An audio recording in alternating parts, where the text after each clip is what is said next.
Bienvenue à tous. Quelle joie de pouvoir vous retrouver pour notre culte d'aujourd'hui. On va vraiment vivre un temps exceptionnel ensemble. Merci d'être là sur vos canapés, dans vos lits, devant vos ordinateurs pour pouvoir louer Dieu ensemble, grandir ensemble, recevoir la parole aussi ensemble. Alors aujourd'hui, on a un invité spécial. Alors je vous assure pour la louange, ça va vraiment groover parce qu'on a Tenri avec nous. Il va nous amener dans un temps de louange où on va vraiment pouvoir déclarer le nom de notre Dieu, pouvoir ouvrir nos cœurs à lui, et juste laisser sa présence envahir nos maisons là où on est, et qu'on puisse vraiment profiter de ce moment ensemble.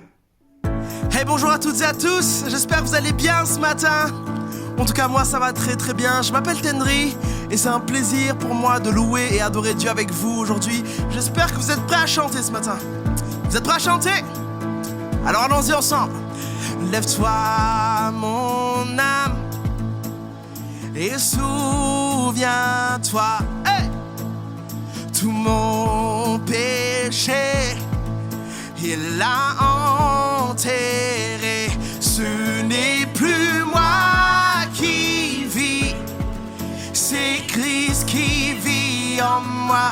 J'ai été mort mais je suis passé de l'ombre à la lumière. Hey! Oh, oh, oh, oh. Chante ensemble, je ne veux me vanter, je ne veux me vanter que de la croix où mon sauveur, s'est offert pour moi. En lui mes craintes, en lui mes craintes n'ont aucune emprise. Donc mort, où est ta victoire? Ce n'est plus moi qui vis, c'est Christ qui vit en moi. J'ai été mort mais je suis passé de l'ombre à la lumière. Hey! Je veux voir tout le monde taper des mains. Allez ce matin, comment? Oh, passer de l'ombre à la lumière. Oh, ah. Alléluia. Et comment on chante ensemble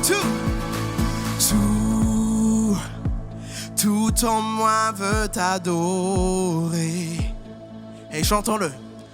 Tout en moi veut t'adorer. Chantons-le ensemble. Tout en moi veut t'adorer. Tout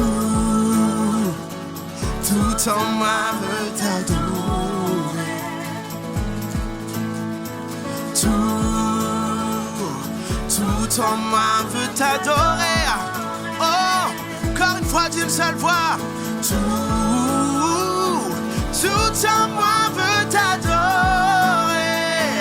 Oh, ah. Tout en moi veut t'adorer. Ce n'est plus moi qui vis, c'est Christ qui vit en moi.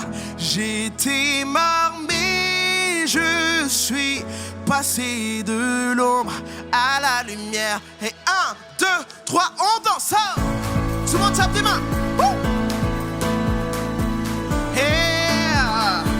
Passer de l'ombre à la lumière. Oh, toi seul Seigneur. Chantons-le encore. Tout en moi veut t'adorer. Tout en moi veut t'adorer. Oh, tout en moi veut t'adorer. Chantons-le encore, tout en moi. Tout en moi veut t'adorer.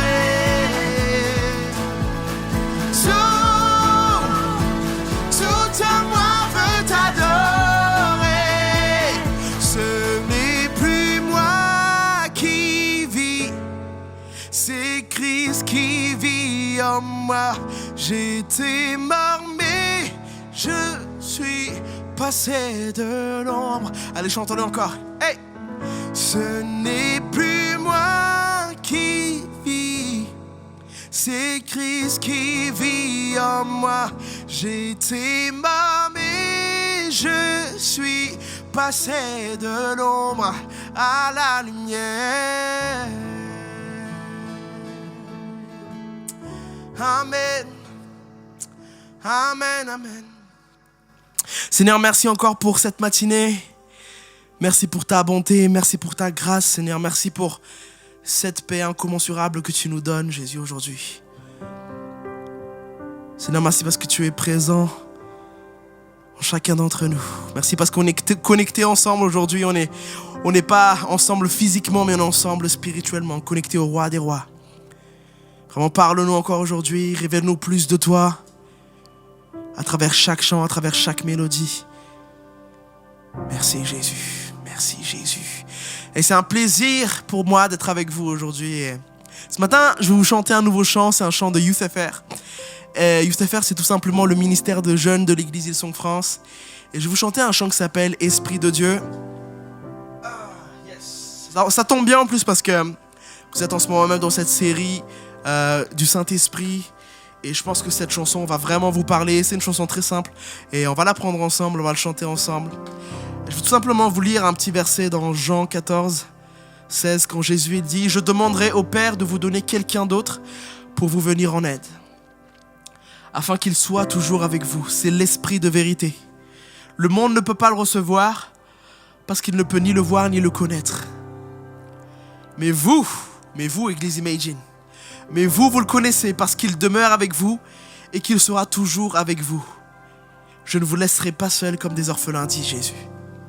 Je demanderai au Père de vous donner quelqu'un d'autre. » Dans une autre version, il dit « Je demanderai au Père de vous donner un consolateur. » Et ce matin, on va chanter ça. On a besoin de plus de Saint-Esprit. Plus de Saint-Esprit. Ce chant est parfait pour ce moment. La semaine prochaine, c'est Pentecôte en plus. Et je crois que c'est le cri de nos cœurs à chacun d'entre nous en ce moment même, de dire « Saint-Esprit, j'ai besoin de plus de toi. J'ai tant besoin de toi, j'ai tant besoin de toi. » Et surtout dans ces moments de difficulté, dans ces moments d'épreuve, c'est le cri de notre cœur. J'ai tant besoin de toi. Esprit de Dieu, brûle en moi comme une flamme. Amen. Chantons-le ensemble. Yeah. J'ai tant besoin de toi. Yeah. Oh.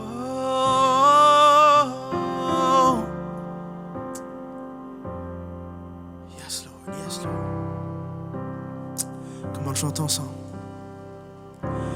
Ma force, ma paix, mon consolateur, ma part, mon aide, mon précieux sauveur. Chantons-le encore, ma force, ma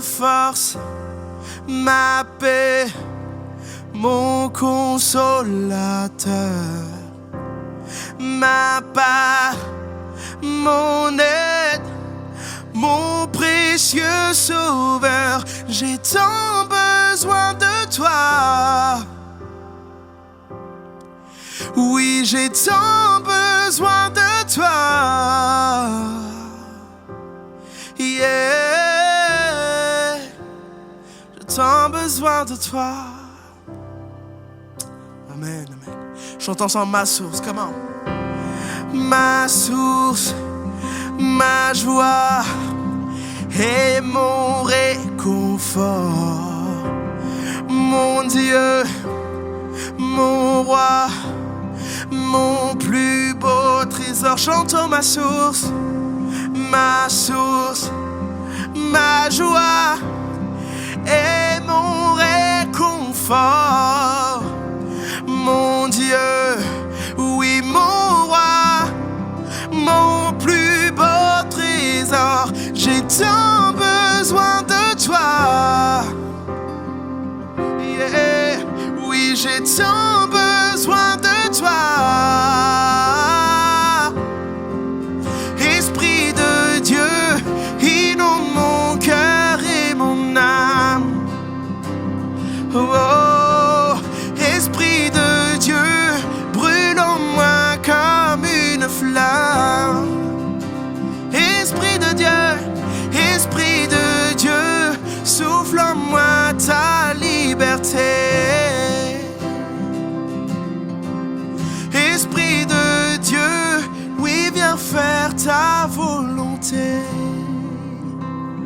Oh, j'ai tant besoin de toi, Saint-Esprit. De là où tu es, chante-le avec tes propres mots. Que tu as besoin de plus du Saint-Esprit maintenant même. J'ai tant besoin de toi, Saint-Esprit. Oh, oh, oh, oui, j'ai tant besoin de toi. Aide-moi à le chanter, j'ai tant besoin de toi. J'ai tant besoin de toi. Oui, j'ai tant besoin de toi. Oui, chante-le encore. Oui, j'ai tant besoin de toi. Dieu le seul voix, on chante ce matin. Oui, j'ai tant besoin de toi. Oh, oui, j'ai tant besoin de toi. Yeah. Oui, j'ai tant besoin de toi. Oui, plus de toi. J'ai tant besoin de toi. Esprit de Dieu, inonde mon cœur et mon âme. Esprit de Dieu, brûle en moi comme une flamme. Chantons Esprit de Dieu, Esprit de Dieu, souffle en moi ta liberté. Esprit de Dieu, oui, viens faire ta volonté. Chante encore Esprit de Dieu. Esprit de Dieu, inonde mon cœur et mon âme. Yes. Esprit de Dieu, brûle en moi comme une flamme. Oh, oh, oh. Esprit de Dieu, souffle en moi ta liberté. Oh, Esprit de Dieu, oui, viens faire ta volonté. Viens faire ta volonté. Viens faire ta volonté. Saint-Esprit, j'ai tant besoin de toi. Oh, j'ai tant besoin de toi. Tant besoin de toi. Amen, amen, j'ai tant besoin de toi. La parole de Dieu nous dit que le même esprit qui a ressuscité Christ d'entre les morts vit en chacun d'entre nous. Je le crois réellement ce matin. Je le crois réellement ce matin. Merci Seigneur, merci Jésus. Merci Jésus. Oh, oh. Chante ensemble. Quand je songe à l'infâme croix où Jésus fut meurtri pour moi, je vois ses mains, ses pieds percés, mon sauveur au bois attaché, son corps lié, de larmes trempées dans le tombeau fut déposé, l'entrée scellée d'une lourde pierre, le Messie seul est délaissé. Chante ensemble d'une seule voix, gloire au nom du Seigneur. Oh, gloire au nom de notre Seigneur, gloire à son nom, à tout jamais. Nous chanterons sans fin tes louanges. Oh, gloire à toi, oh Dieu. Et comment on chante ensemble, mais au matin. Au matin du troisième jour, le Fils des cieux est ressuscité. Et la mort n'est plus, la mort n'est plus, elle est vaincue. Les anges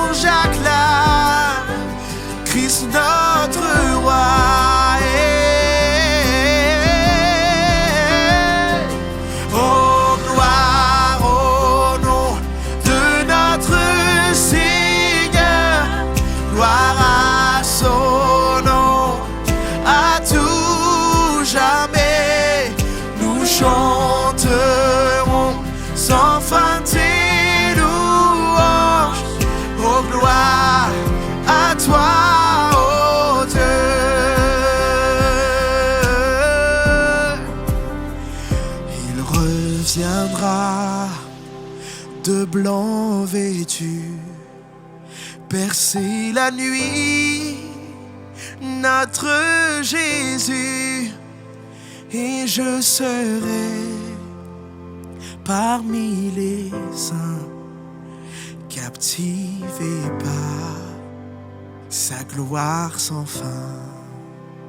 Amen. Amen, amen, amen. Alléluia. La parole de Dieu dit dans Ésaïe 6 que les anges se criaient l'un à l'autre, Saint, Saint, Saint est le Seigneur de l'univers, et sa gloire remplit toute la terre. Est-ce qu'on peut le crier ensemble ce matin? Saint, Saint, Saint est le Seigneur de l'univers. On va le chanter encore une fois. Au gloire au nom de notre Seigneur, au gloire au nom de Jésus. Hey! Comme en église, chantons-le ensemble. Hey! Au gloire au nom de notre Seigneur, gloire à son nom, à tout jamais, nous chanterons sans fin tes louanges. Oh gloire à toi, oh Dieu, on chante le gloire. Oh gloire au nom de notre Seigneur, gloire à son nom, à tout jamais, nous chanterons sans fin tes louanges. Oh gloire à toi, oh Dieu, oh gloire au nom, oh gloire à toi, oh Dieu, une dernière fois, oh gloire à toi, oh Dieu. Amen. Amen. Gloire à toi, oh Dieu.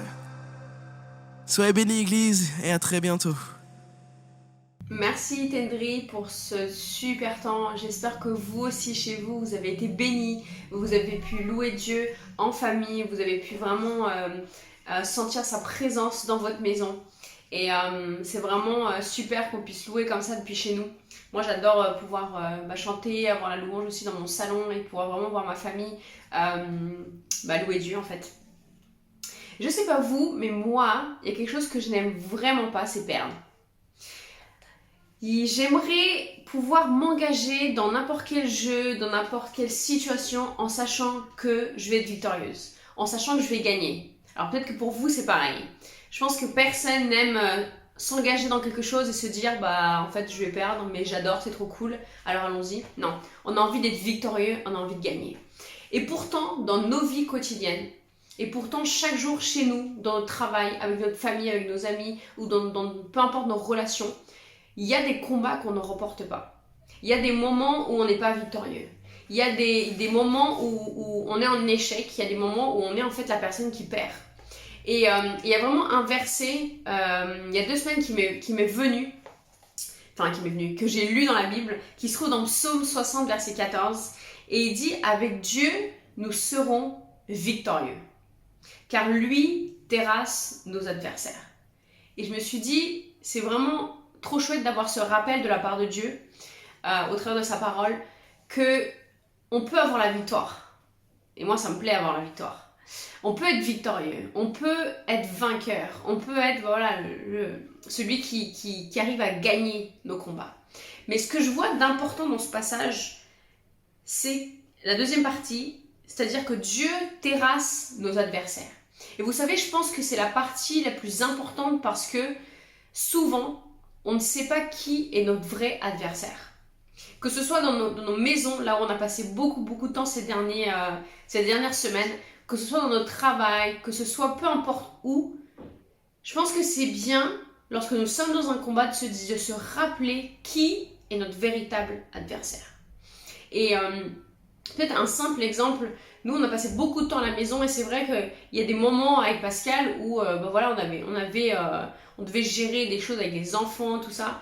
Et je me rappelle très bien un moment où on était l'un face à l'autre et on s'est dit que notre adversaire c'était pas nous-mêmes, mais que notre adversaire c'était vraiment l'ennemi. Et on a commencé à prier tous les deux parce que on commençait à entrer dans une dispute et je pense que c'était pas du tout la volonté de Dieu qu'on soit là. et que c'était l'ennemi qui avait trouvé une brèche pour entrer et juste semer la cisaille dans nos maisons. Et je pense que ça, c'est quelque chose de très important en tant qu'enfant de Dieu, en tant que disciple de Christ, de se poser la question, est-ce que je suis en train de combattre le vrai adversaire ? Est-ce que je suis pas en train de me tromper d'adversaire et d'essayer d'avoir la victoire sur quelque chose ou d'entrer dans un combat qui ne m'appartient pas, d'un combat qui en cache en fait un autre. Et moi je vous encourage, frères et sœurs qui vous m'entendez aujourd'hui depuis chez vous, à vous poser la question, est-ce que je connais mon adversaire actuel ? Est-ce que je sais dans quelle bataille je suis aujourd'hui ? Est-ce que je suis en train de me battre avec l'aide de Dieu contre la bonne chose qui domine sur ma vie, ou est-ce que je me trompe en ce moment et que je suis en train de combattre un combat en vain et mettre des forces dans un combat qui ne mérite pas la peine d'être combattu. Parce que lorsque on trouve notre véritable adversaire, c'est là que Dieu va intervenir et va nous faire remporter la victoire. Avec Dieu, nous serons victorieux car il terrasse nos ennemis. Il terrasse nos ennemis, il ne les met pas seulement de côté, il ne les éloigne pas seulement de nous pour un certain instant, il les terrasse. C'est une victoire par chaos. Et ça, c'est vraiment qu'avec Dieu qu'on peut l'avoir. Et vous savez, lorsque Jésus est venu et qu'il est mort sur cette croix, lorsqu'il est mort sur cette croix, eh bien c'est ça qui nous permet de pouvoir dire aujourd'hui que nous sommes victorieux grâce à Dieu dans tous nos combats, contre n'importe quel adversaire. Parce que Jésus a combattu le combat. Lorsqu'il était sur cette croix, il portait nos péchés, il portait nos combats, il portait tout ce qu'aujourd'hui nous portons parfois sur nous-mêmes. Parce qu'on oublie qu'on a cette croix à laquelle on peut toujours se retourner, vers laquelle on peut toujours courir, pour juste déposer nos fardeaux, déposer nos combats, déposer même nos adversaires, afin que cette victoire puisse vraiment puisse vraiment devenir réelle dans notre quotidien. Alors frères et sœurs, moi je vous encourage aujourd'hui, alors qu'on va prendre la Sainte Seine ensemble, qu'on va partager ce moment, à juste remettre vos adversaires entre les mains de Dieu. Et peut-être que vous êtes en train de combattre des combats que vous devez combattre, mais que vous avez oublié de laisser Dieu entrer dans ce combat. Laissez Dieu entrer dans le ring. C'est la seule manière de pouvoir avoir la vraie victoire. Amen. Alors prenons le vin et prenons le pain.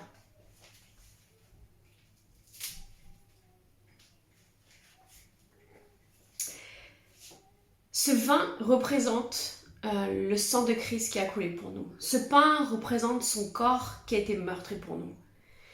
Pas pour que nous soyons des perdants aujourd'hui, mais pour que chaque combat dans lequel nous nous engageons puisse engendrer une victoire. Par le sang de Jésus, par son sacrifice à la croix. Frères et sœurs, je pense que ce que Dieu souhaite pour chacun d'entre nous, c'est que nous vivions une vie victorieuse. Que nous vivions une vie où, oui, il y aura des rings dans lesquels nous devons monter. Mais on va monter avec Dieu à côté de nous. Et on va savoir que lorsque le combat est là, alors Dieu nous revêt de son armure et nous donne les forces pour pouvoir combattre. Et il va être là pour pouvoir nous faire remporter la victoire. Et c'est ce que nous célébrons à chaque fois que nous prenons la Sainte Seine. On se rappelle de ce que Jésus a fait sur la croix, qu'il a remporté la victoire pour chacun de nous. Alors prenons cette Sainte Seine ensemble.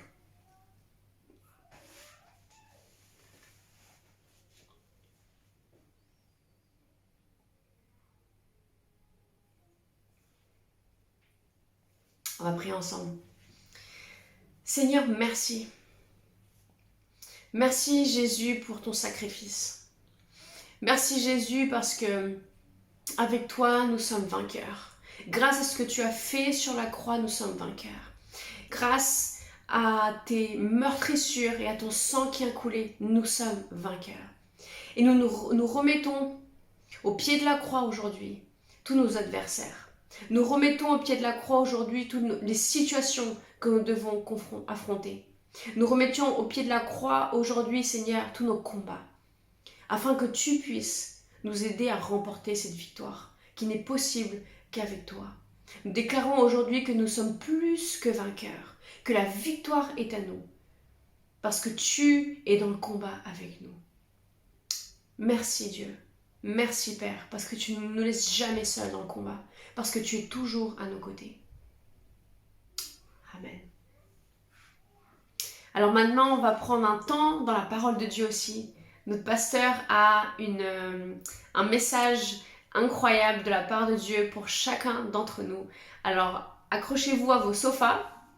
On va vraiment recevoir cette parole de Dieu avec un cœur prêt pour que Dieu puisse juste venir et semer ce qu'il a semé dans notre cœur. Alors, c'est parti pour l'épisode 2, le Saint-Esprit et moi. Bonjour à tous, c'est super de pouvoir nous retrouver encore aujourd'hui pour le message. J'espère que vous avez vu un super culte, on a été bénis avec Tenry qui nous a apporté la louange, vraiment merci à lui, c'était vraiment super de pouvoir aussi faire quelque chose pour nous, on est vraiment content de ce temps qu'on a pu passer avec lui, même si c'était à distance. En tout cas, merci beaucoup Tenry. Et je remercie aussi Lida pour la présidence. En tout cas, on a vécu un bon moment ensemble dans la présence de Dieu. Et là, on va se préparer à recevoir la parole que Dieu veut encore déposer dans notre cœur. Et vraiment, j'espère que vous avez été encouragés et bénis par le message de la semaine dernière qui était le Saint-Esprit et mon consolateur dans notre série Le Saint-Esprit et moi. En fait, c'est quoi cette série? C'est un peu quelque part la réponse à ce qu'on peut lire dans Colossiens 3, verset 1, où il nous est dit « Recherchez les choses d'en haut, attachez-vous aux réalités d'en haut et non à celles de la terre. » Et je crois que ce qui nous permet à nous de pouvoir nous attacher aux réalités d'en haut, c'est le Saint-Esprit. Oui, Jésus a créé une connexion entre le ciel et la terre, et quelque part aujourd'hui, nous, on peut être au bénéfice des choses du ciel sur la terre, par le Saint-Esprit. Et parfois, on n'a peut-être pas conscience ou on ne réalise pas vraiment tout ce que le Saint-Esprit veut faire avec nous sur cette terre. C'est pour ça que c'est toujours bon de nous rappeler, de replonger dans ce que dit la Bible au sujet du Saint-Esprit et surtout à développer une relation avec le Saint-Esprit. Parce que, bien entendu que Dieu nous aime et bien entendu qu'il veut le meilleur pour nous, il nous l'a prouvé à la croix, il est mort pour nos péchés. Mais ce qu'il veut surtout, c'est que cette vie sur cette terre ne soit pas seulement une attente de celle à venir, mais bien sûr qu'on attend la vie à venir qui sera parfaite, la vie qui sera sans difficulté, sans problème, sans quoi que ce soit. Mais il veut déjà que sur cette terre, nous puissions vivre avec les réalités d'en haut. Et je crois que cette vérité est vraiment pour nous quelque chose qui doit nous impacter profondément pour pouvoir avancer dans ce que Dieu a pour chacun d'entre nous. Alors, on va continuer maintenant avec un deuxième message dans cette série, le Saint-Esprit et moi. Et pour ça, j'aimerais lire un petit texte dans Jean 14, versets 22 à 26. Jude, à distinguer de l'Iscario, lui dit « Seigneur, comment se fait-il que tu te feras connaître à nous et non au monde ?» Jésus lui répondit « Si quelqu'un m'aime, il gardera ma parole et mon Père l'aimera. Nous viendrons vers lui et nous établirons domicile chez lui. Celui qui ne m'aime pas ne garde pas mes paroles. Et la parole que vous entendez ne vient pas de moi, mais du Père qui m'a envoyé. Je vous ai dit cela pendant que je suis encore avec vous, mais le défenseur, l'Esprit Saint que le Père enverra en mon nom, vous enseignera toutes choses et vous rappellera tout ce que je vous ai dit. » Alors, dans ce texte, dans ce passage où Jésus parle justement du Saint-Esprit, nous voyons qu'il y a cette dimension que lorsque Jésus parle, il dit que lui et son Père, et quelque part inclus aussi le Saint-Esprit, viendront établir domicile chez lui. Il dit ça lorsqu'il répond à un Jude, il dit « Comment on fait pour connaître ? Pourquoi le monde ne te connaîtra pas et nous on te connaîtra ?» Et en fait, quelque part, il y a cette connexion qui se fait lorsqu'on dit oui à Jésus. Il y a cette connexion où vraiment Dieu habite dans notre cœur, il y a vraiment cette notion de domicile. Alors si on regarde établir domicile, on pourrait dire c'est faire sa demeure ou vraiment habiter dans le cœur. C'est vraiment cette notion de résider, d'être là en permanence. Il y a cette connexion qui est mise en place et qui ne doit jamais se rompre. Alors, bien entendu, il y a parfois on peut décider de ne plus vouloir de Dieu et il ne va pas rester si on ne veut pas lui. Mais la Bible me dit une fois qu'on a établi cette connexion, il est là et il veut la créer, il veut la développer et il veut qu'elle puisse grandir. Et d'ailleurs, comment cela va se faire?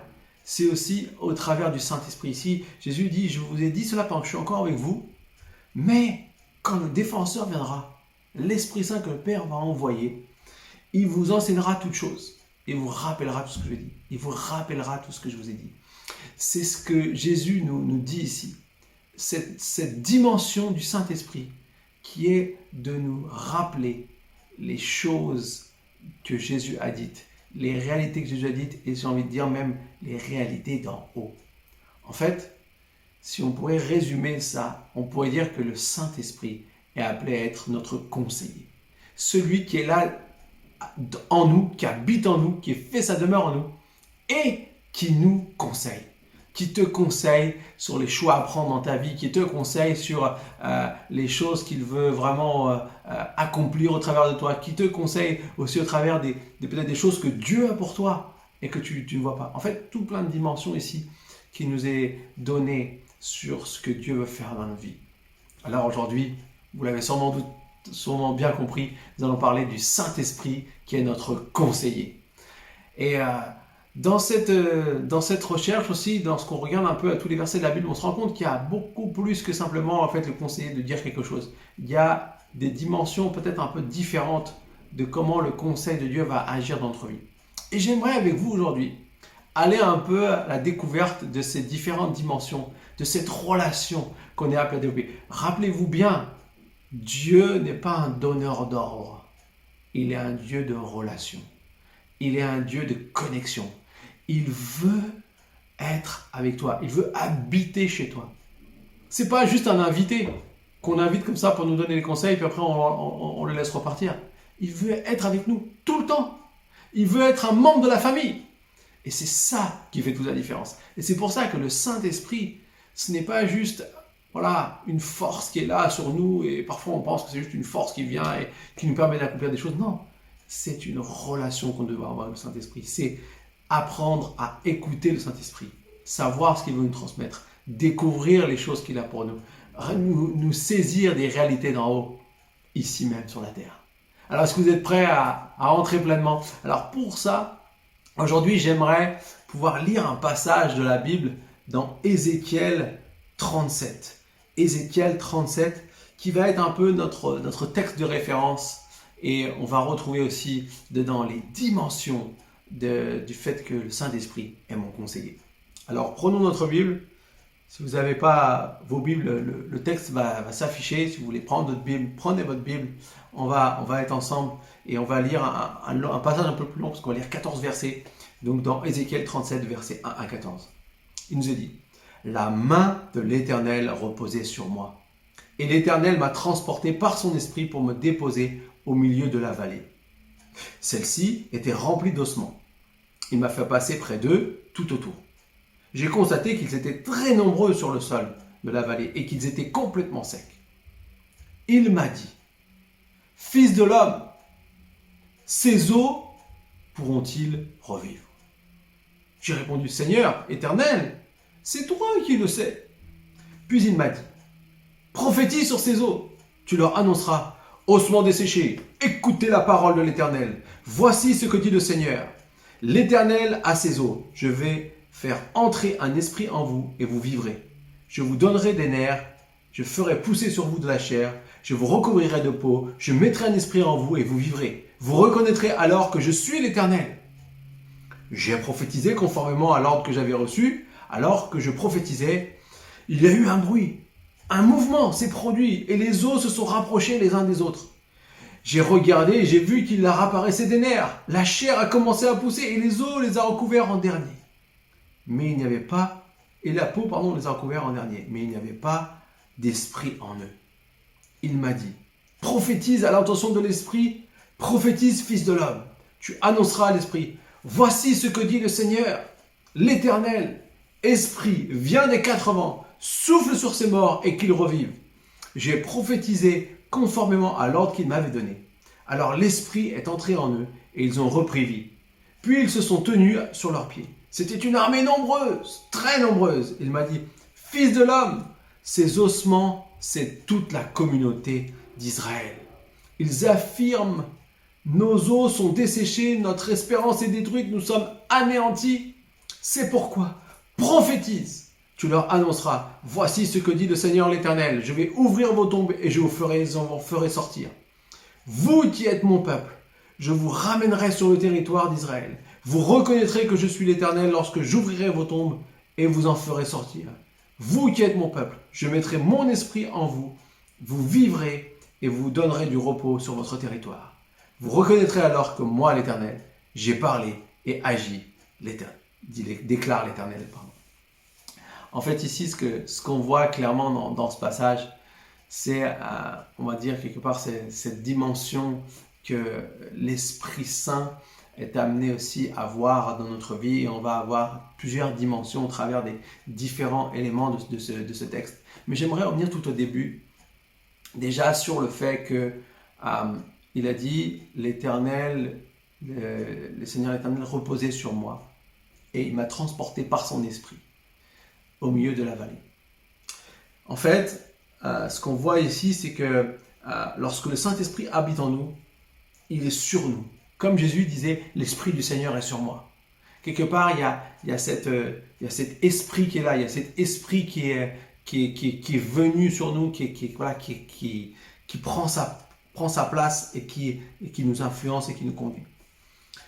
Et en fait, lorsqu'il a amené dans cette vallée d'ossements desséchés, il a dit qu'il les a fait passer près d'eux et autour d'eux. Alors, vallée d'ossements, ça ne devait pas être très joyeux à voir. Et en fait, ici, on voit toute une chose que l'Esprit a poussé Ézéchiel à venir et à regarder. Et comme s'il voulait qu'il le voie bien, qu'il reconnaisse bien ce que c'était. Et puis, lorsqu'il voit cette vallée d'ossements, eh bien, quelque part, ce qu'on peut en déduire, c'est que ici, la mort a triomphé. En fait, lorsque Ézéchiel voit ça, il doit se dire « Waouh, tous ces os représentent tous des personnes qui sont maintenant complètement terrassées, qui sont maintenant complètement finies. Quelque part, la mort est passée par là et il ne reste plus que les os. » Et dans cette vision, un peu, on pourrait dire même un petit peu glauque, enfin un petit peu pas très joyeuse, eh bien, je crois que le Seigneur voulait vraiment faire prendre conscience aux prophètes. Voilà ce qu'est une armée d'eau desséchée. Voilà ce qui est une terreur de voir tous ces eaux par terre. Mais la bonne nouvelle, c'est que ici, quelque part, comme on nous est dit dans Colossiens 3.3, vous vous rappelez qu'on a lu Colossiens 3, 1 et 2 au début, en disant que nous attacher aux réalités d'en haut et non à celles sur la terre. Dans Colossiens 3.3, il nous a dit, en effet, vous avez connu la mort et votre vie est cachée en Christ. Quelque part, ici, cette vallée d'eau desséchée représente la mort, la victoire de la mort, le triomphe de la mort. Et quelque part, nous aussi, on l'a connu. Où ça? Par rapport à ce qui se passe sur la terre. Beaucoup de choses dans notre vie, quelque part, même si on n'est pas mort physiquement nous-mêmes, mais des choses parfois qui meurent parce qu'on est attaché aux réalités de la terre. Et j'aimerais dire, tant qu'on reste attaché aux réalités de la terre, la destinée de tout ça, c'est la mort. La destinée finale, c'est la mort. À un moment donné, un jour, on va mourir. Nous-mêmes, on mourra un jour, le plus tard possible. Alléluia, merci Seigneur. Mais la réalité, c'est qu'un jour, c'est ce qui va se passer.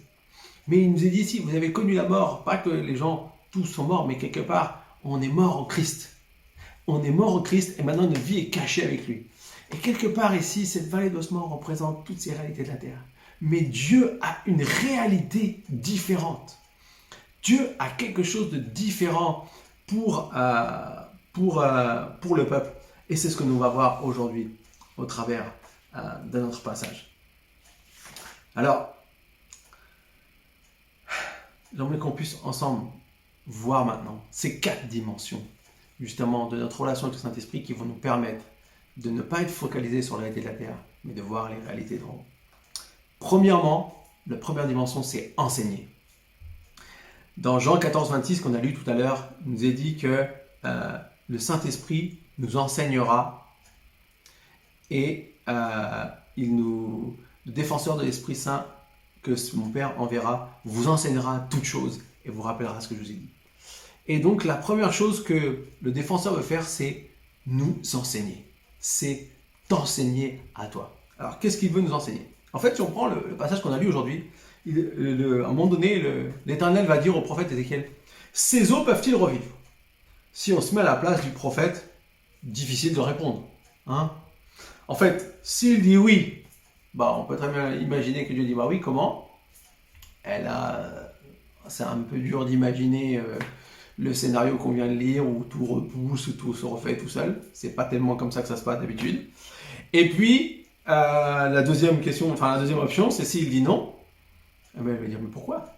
Pourquoi il pourrait-il pas revivre? En fait, voilà, il y a forcément quelque chose qui fait que...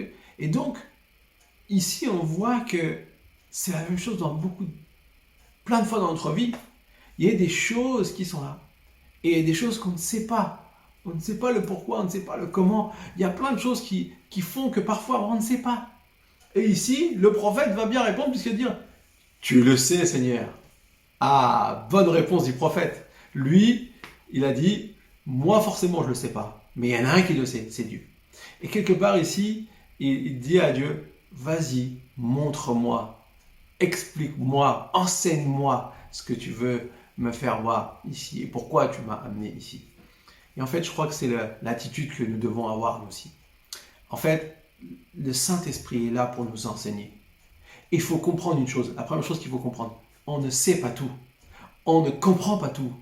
On ne peut pas avoir un avis juste sur tout. Ah, on a un avis sur tout, ça c'est sûr.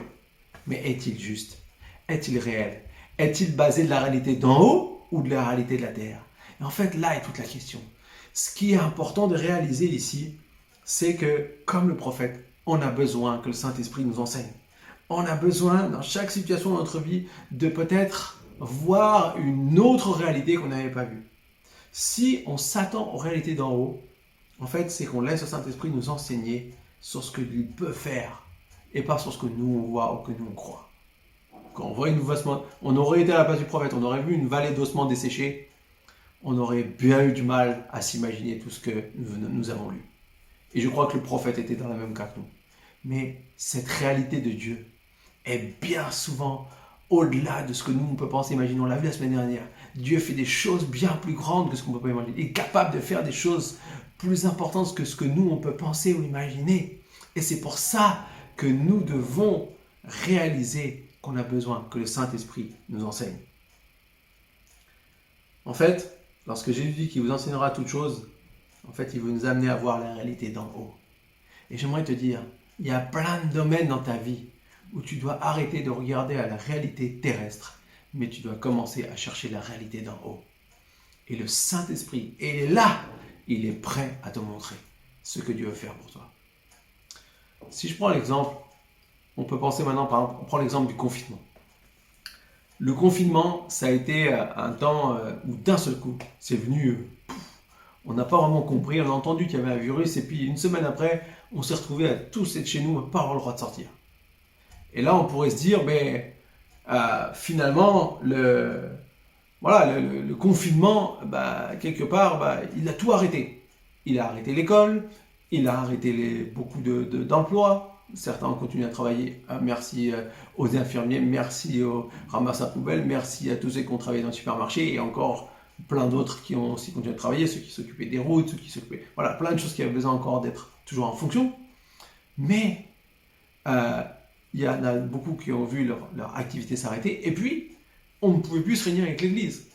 Et là, on peut se dire, oh là là, mais qu'est-ce qu'on va faire?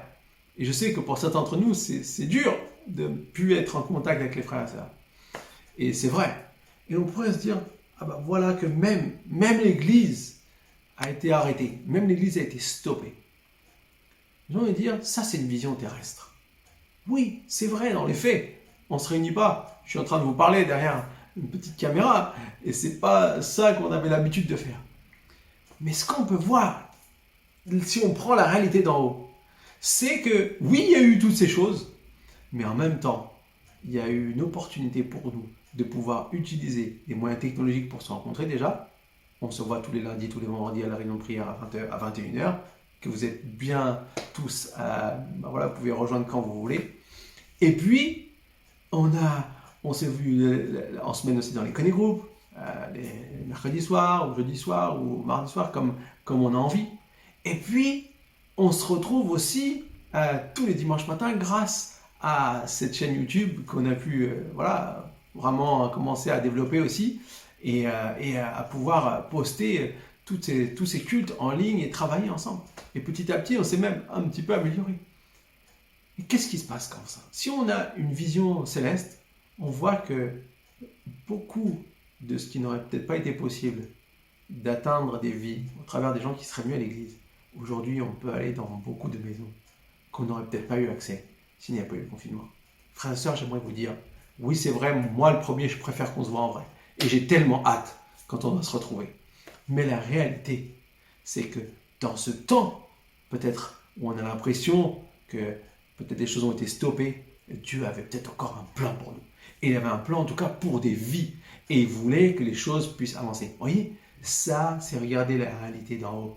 De ne pas focaliser sur la réalité terrestre qui peut être négative, mais de voir que dans ce moment difficile, il y a eu des opportunités qu'on n'aurait pas eues sinon.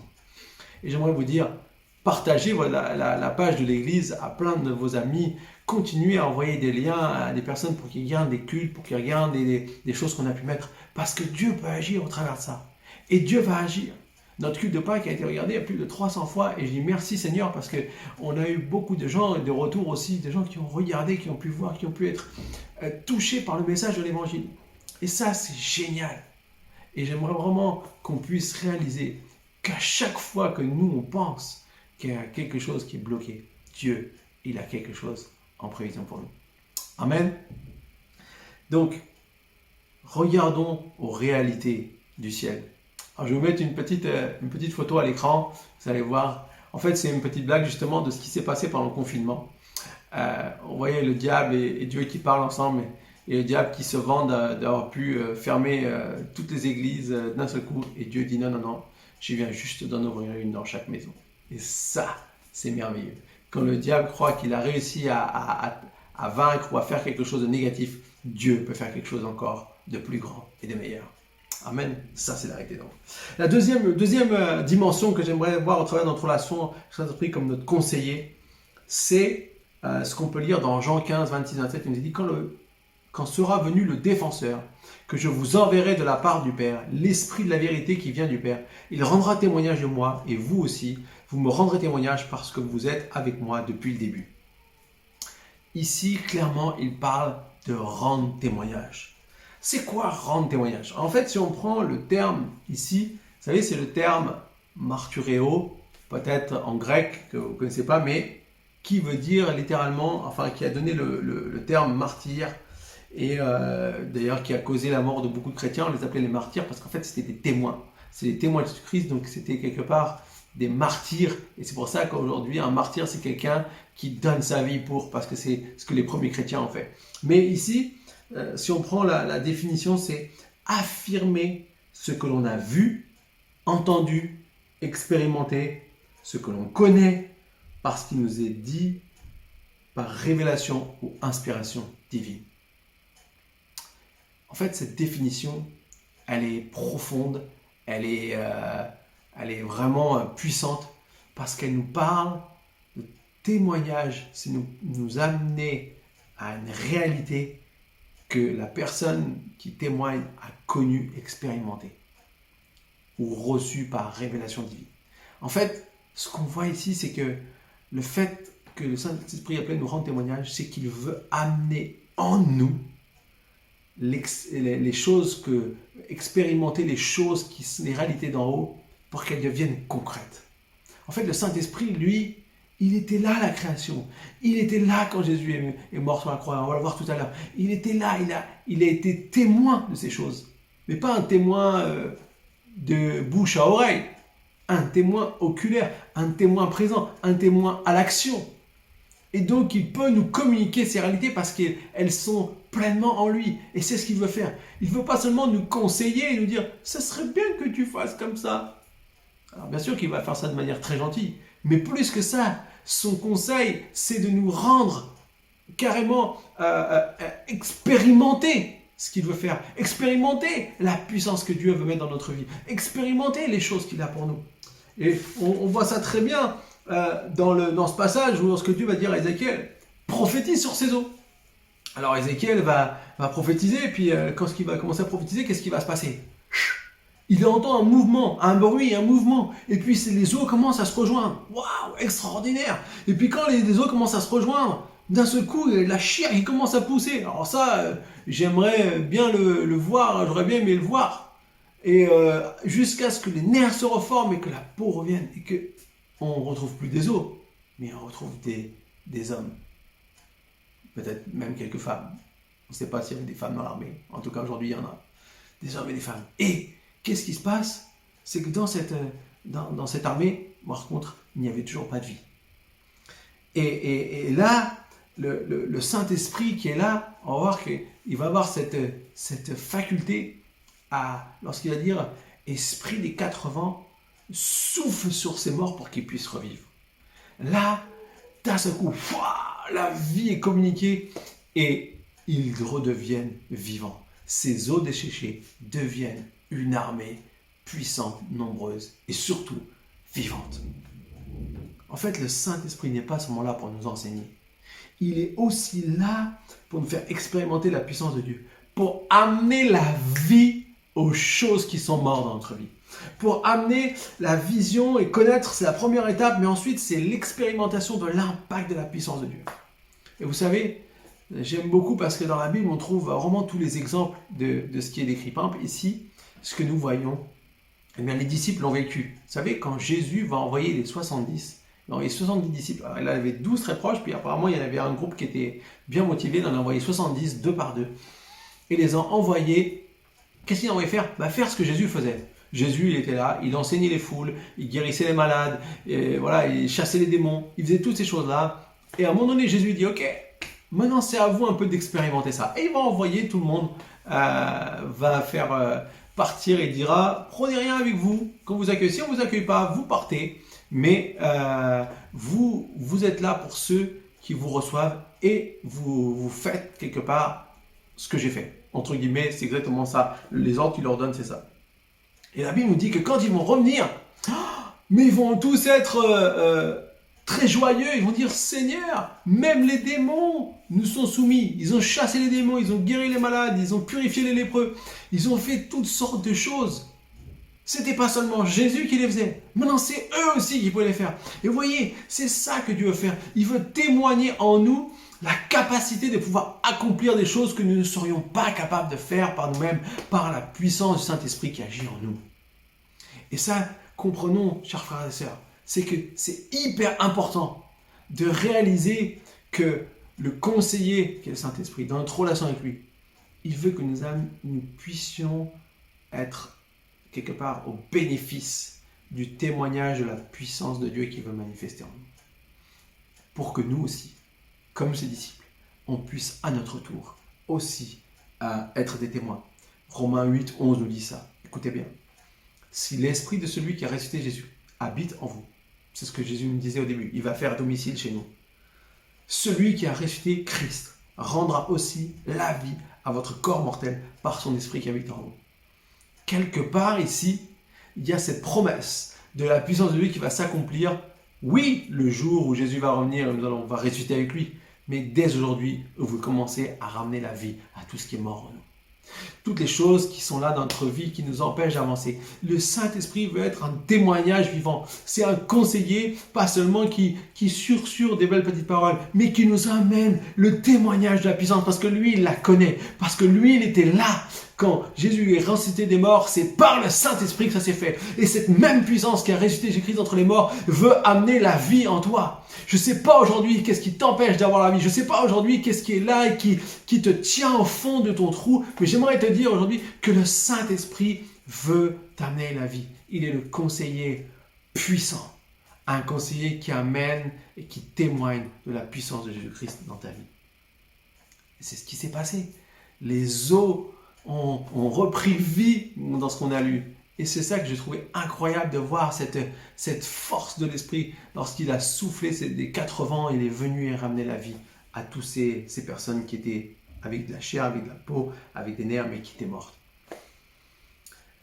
Alors, j'aimerais te dire ce matin, qu'est-ce que Dieu veut faire avec toi?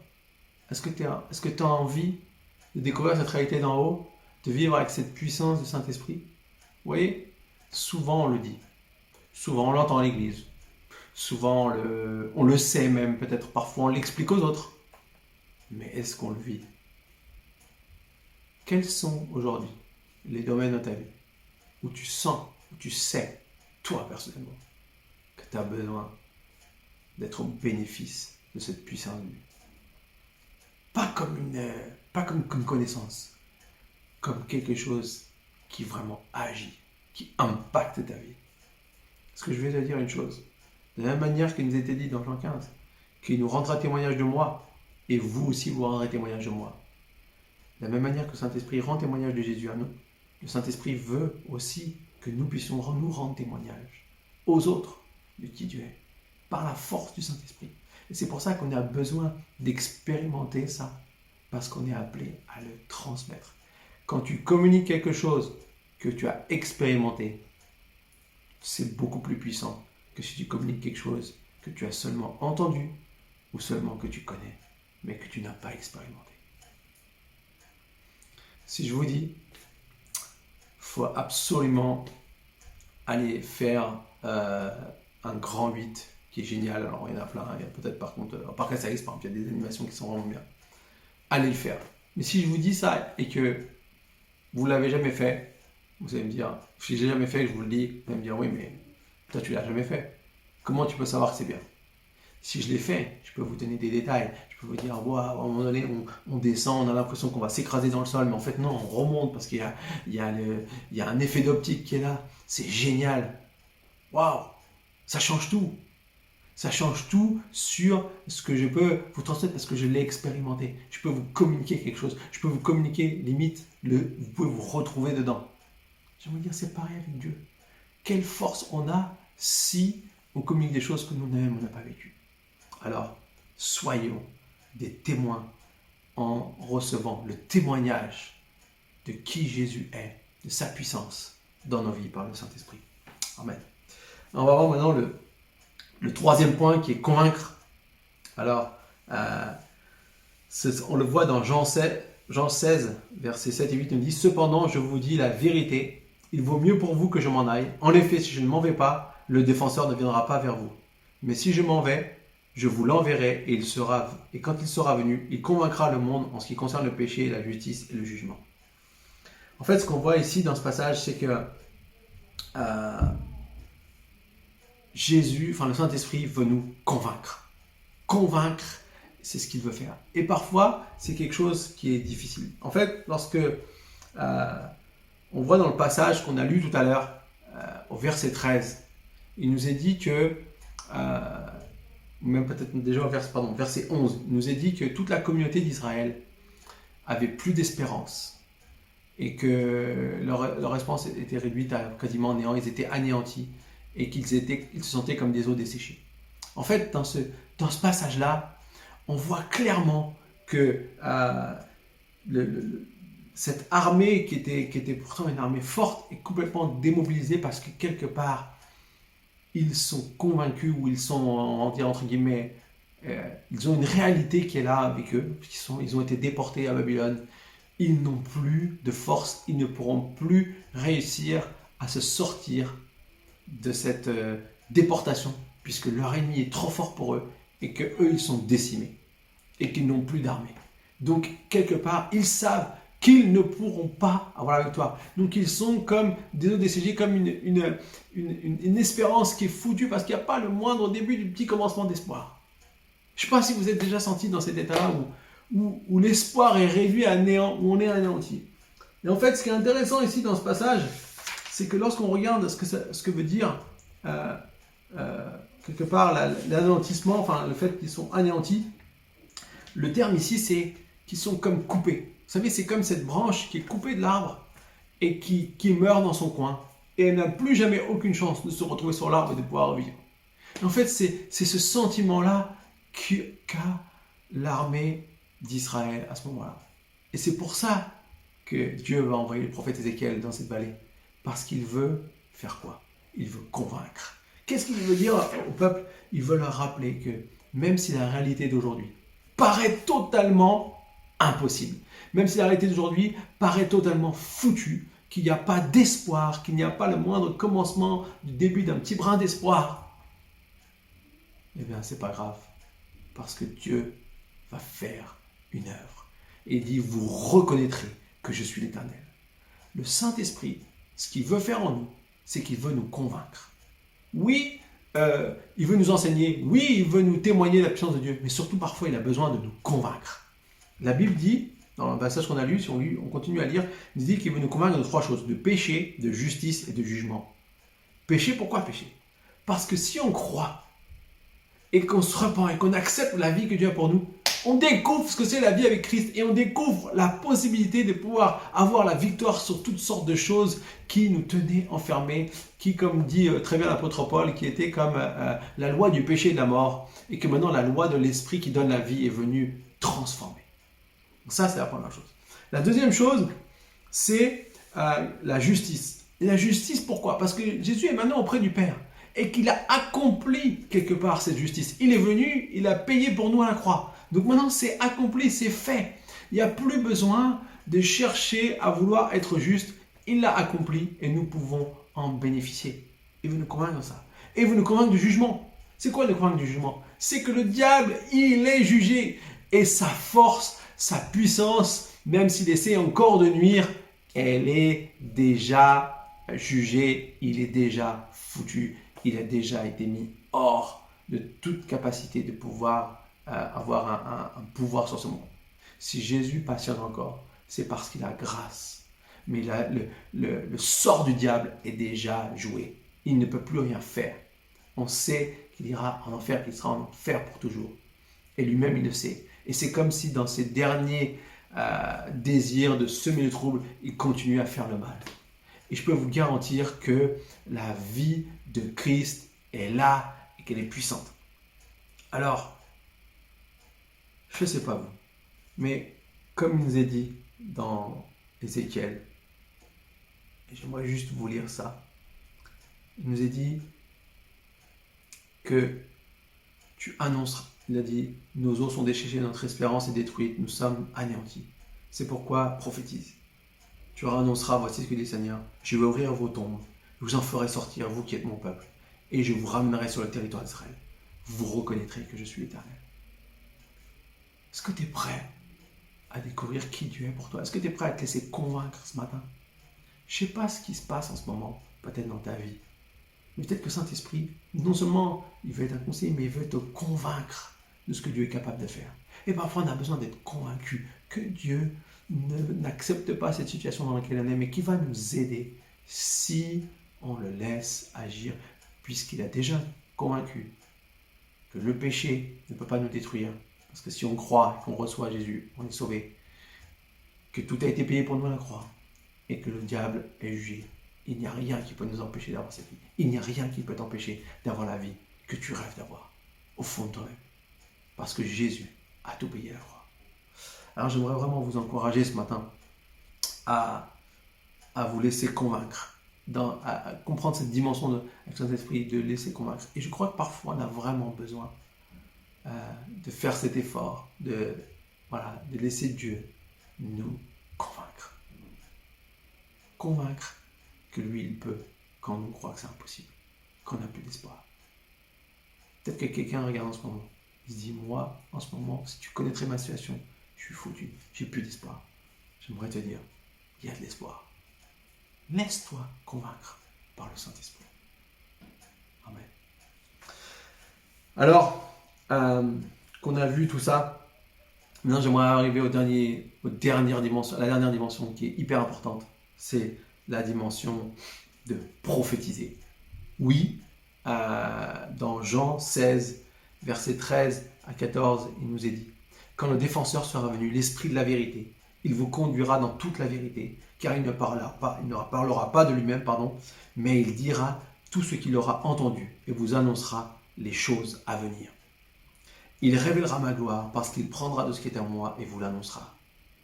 En fait, ici, pour moi, ce qui représente prophétiser, c'est il dira tout ce qu'il aura entendu et vous annoncera les choses à venir. Ça, c'est prophétiser. Et si on regarde bien dans le passage qu'on a lu dans Ézéchiel 37, Depuis le début, qu'est-ce que l'Éternel dit à Ézéchiel, au prophète? Prophétise! Est-ce que ces eaux peuvent revivre? Seigneur, c'est toi qui le sais. Alors il dit, prophétise sur ces eaux. Prophétise! Qu'est-ce que c'est ça? C'est de déclarer ce qu'on a entendu de Dieu et d'annoncer les choses à venir. Prophétiser, c'est déclarer une autre situation que celle qu'on voit là. C'est une autre chose. C'est comme si Dieu veut déclarer sur nos vies qu'il y a autre chose que ce que nous sommes simplement en train de vivre. Et je crois que nous devons réaliser que la prophétie, c'est pas seulement « Oh, voilà ce qui va t'arriver », mais c'est comme une déclaration puissante qui change le cours des choses. En fait, il faut comprendre ici, il y avait une vallée d'ossements, il y avait des eaux qui étaient par terre, il y avait des eaux qui ne servaient plus à rien, où on pouvait seulement voir que la mort avait triomphé. Mais Dieu ici, ce qu'il veut voir, c'est qu'il veut montrer que, bien sûr, qu'il y a autre chose que simplement une vallée d'ossements desséchés. Il y a une dimension qu'on peut voir qui est le fait qu'il y a une armée puissante qui se tient debout, qui est prête à le combat et qui Dieu va amener dans son pays, dans le territoire d'Israël. La prophétie peut faire ça. Alors oui, le Saint-Esprit, dans notre relation, il veut nous annoncer, il veut nous révéler les choses que Dieu veut faire. La Bible dit que Dieu a des choses préparées d'avance pour nous. Et d'ailleurs, lorsqu'on regarde bien, il dit que tout a été créé par la parole. Vous savez que la parole, c'est Jésus, dans Jean 1. Mais comment les choses se sont créées? Il y a eu la parole, et puis c'est le Saint-Esprit qui a agi pour que les choses se créent. On sait que Jésus a dit que les choses soient, et la lumière soit, et la lumière fut. Comment la lumière est arrivée? Par la puissance du Saint-Esprit. Jésus a dit, faisons dans notre image, il a fait à ta poussière, il a soufflé. Et quand il a soufflé, souffle, c'est l'Esprit. Et la vie est entrée dans l'homme. Comprenons bien que la façon dont Dieu fait les choses, c'est qu'il déclare et la chose arrive. Il parle et la chose arrive. Et comment la chose arrive? C'est par le Saint-Esprit.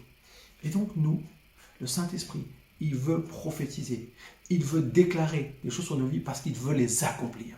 Il annoncera les choses à venir parce que c'est par sa puissance qu'elles vont s'accomplir.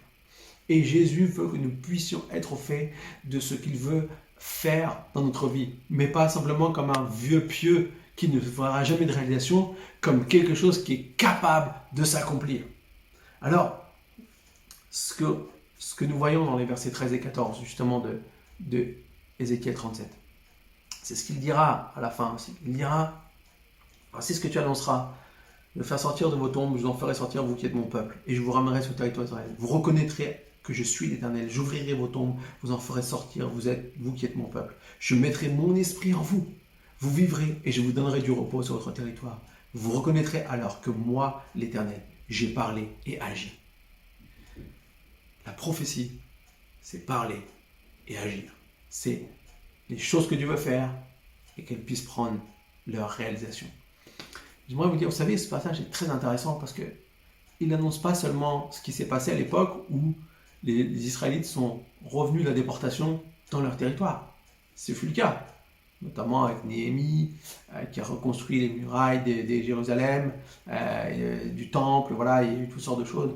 Mais il y avait déjà cette vision de quelques milliers d'années après, où Jésus allait venir sur la terre et il allait faire que le Saint-Esprit allait habiter dans le cœur. Il le dit, je mettrai mon esprit en vous. Quelque part, il mettra cette capacité à pouvoir avoir accès aux réalités d'en haut, aux choses d'en haut, aux miracles extraordinaires dans nos vies. Et donc, nous voyons ici qu'au travers de cela, eh bien Dieu accomplit un plan merveilleux pour nos vies. L'Église est bâtie sur le fait que nous sommes appelés à être une voix prophétique dans le monde. Nous sommes appelés à amener, à prophétiser et à amener la vie partout dans le monde. Vous savez ça? Depuis le début, l'Église n'a cessé. L'Église, quand je parle, c'est les personnes qui étaient la première Église. les 120 disciples qui attendaient la venue du Saint-Esprit. La Bible dit que quand le Saint-Esprit est venu, ça a été comme des langues qui se sont posées sur eux. Et ils ont commencé à parler en langue. Et ils ont commencé aussi à prophétiser. Il y avait cette dimension. Et on le verra un peu plus aussi la semaine prochaine pour notre culte de Pentecôte. Et on verra vraiment que c'était un temps spécial. Mais ils annonçaient aussi aujourd'hui ce que nous verrons. L'Esprit allait descendre sur tout le monde. Et d'ailleurs, j'aimerais terminer avec ça. C'est ce qu'on peut lire dans Actes 2, 16, 18. C'est la mission de l'Église. C'est Pierre qui parle d'une prophétie de Joël, du prophète Joël. Mais maintenant se réalise ce que dit le prophète Joël. Dans les derniers jours, dit Dieu, je déverserai de mon esprit sur tout être humain. Vos fils et vos filles prophétiseront. Vos jeunes gens auront des visions et vos vieillards auront des rêves. Oui, sur mes serviteurs et mes servantes, durant ces jours-là, je déverserai de mon esprit et ils prophétiseront. Voyez, le Saint-Esprit veut profiter dans nos vies. Il veut parler et agir, mais il veut aussi que nous puissions à notre tour être cette voix prophétique dans le monde pour déclarer les bonnes choses que Dieu veut faire. Et partout où tu es, partout où le Saint-Esprit est avec toi, grâce à cette connexion divine que tu as avec le Saint-Esprit, tu peux voir les choses qu'il veut faire s'accomplir dans la vie des personnes. Et ça, c'est juste merveilleux. Je voudrais vous donner un petit témoignage pour terminer. En fait, lorsque j'étais un responsable de jeunes et que je m'occupais aussi de la Convention nationale des jeunes de l'Église apostolique, en fait, à chaque fois, on avait des temps de prière.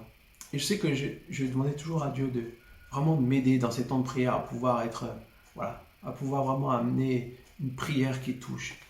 Et je me rappellerai toujours où c'est la première fois que ça m'est vraiment arrivé, où je priais pour une jeune fille et c'est comme si le Saint-Esprit commençait à me révéler toutes des choses sur elle. Et du coup, je commençais à dire, ok, je vais prier et je vais dire ce que je ressens, de ce que le Saint-Esprit me dit dans la prière.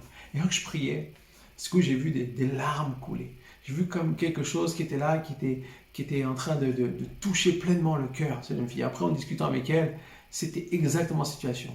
Et qu'est-ce que l'Esprit faisait? Il disait ce qu'il voulait accomplir dans sa vie. Et les paroles qui étaient données, ce n'étaient pas des paroles juste pour faire bien. C'était des paroles annonciatrices de ce que Dieu veut faire. Et j'aimerais vous dire, nous aussi, on peut avoir cette parole parce que le Saint-Esprit est notre conseiller. Il veut nous donner ces paroles. La prophétie, c'est pas juste un truc pour les super chrétiens. C'est de réaliser ce que Dieu veut faire, son désir qu'il a pour ce monde et de pouvoir le manifester pleinement au travers de nos vies. Alors je vous encourage tous, vraiment, à être fortifiés et à continuer à faire son œuvre dans vos vies. Amen. On va prier. Seigneur, merci pour ton Saint-Esprit qui est puissant. Merci parce que Seigneur, tu nous donnes cette force qui vient de toi, Seigneur. C'est cette relation qu'on peut avoir avec toi qui nous permet de découvrir les dimensions du fait que tu vas être notre conseiller. Tu vas nous rappeler tout ce que tu as fait, tout ce que tu as dit. Et Seigneur, nous savons que toi, tu étais inspiré par le Saint-Esprit, Seigneur. Merci parce que tu nous enseignes. Merci parce que tu nous témoignes. Merci parce que tu nous convaincs. Et merci parce que tu prophétises par ton Saint-Esprit sur nos vies. Et je prie, Seigneur, que chaque personne ce matin qui entend ce message puisse aussi, à son tour, rentrer dans cette dimension, Seigneur, où par ton Saint-Esprit, tu nous emmèneras à expérimenter des choses toujours plus grandes.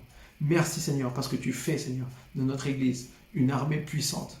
Pas d'ossements desséchés, mais une armée puissante. Et quand bien même l'espoir est parti, tu fais de nous, Seigneur, cette armée puissante qui va aller. Et merci parce que l'Église dans le monde entier, avec un grand E, va continuer à propager le message de l'Évangile. Et la vie qu'il y a en toi va continuer à se propager comme jamais.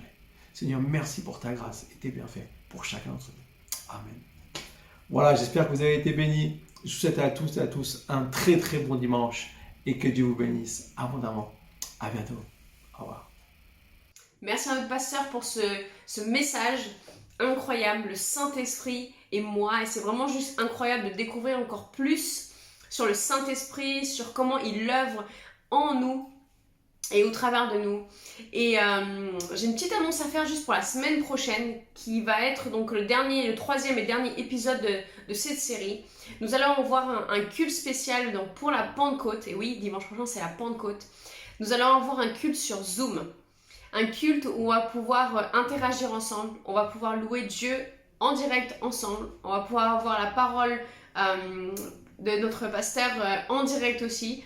Et toutes les informations vont vous être envoyées dans le groupe WhatsApp de l'église. Donc si vous n'êtes pas sur le groupe WhatsApp, n'hésitez pas à nous envoyer un petit message pour qu'on puisse vous envoyer une invitation et qu'on puisse avoir notre culte ensemble la semaine prochaine à 10h via Zoom. Donc je vous embrasse très fort, que Dieu vous bénisse, bonne semaine à tous et à la semaine prochaine en live.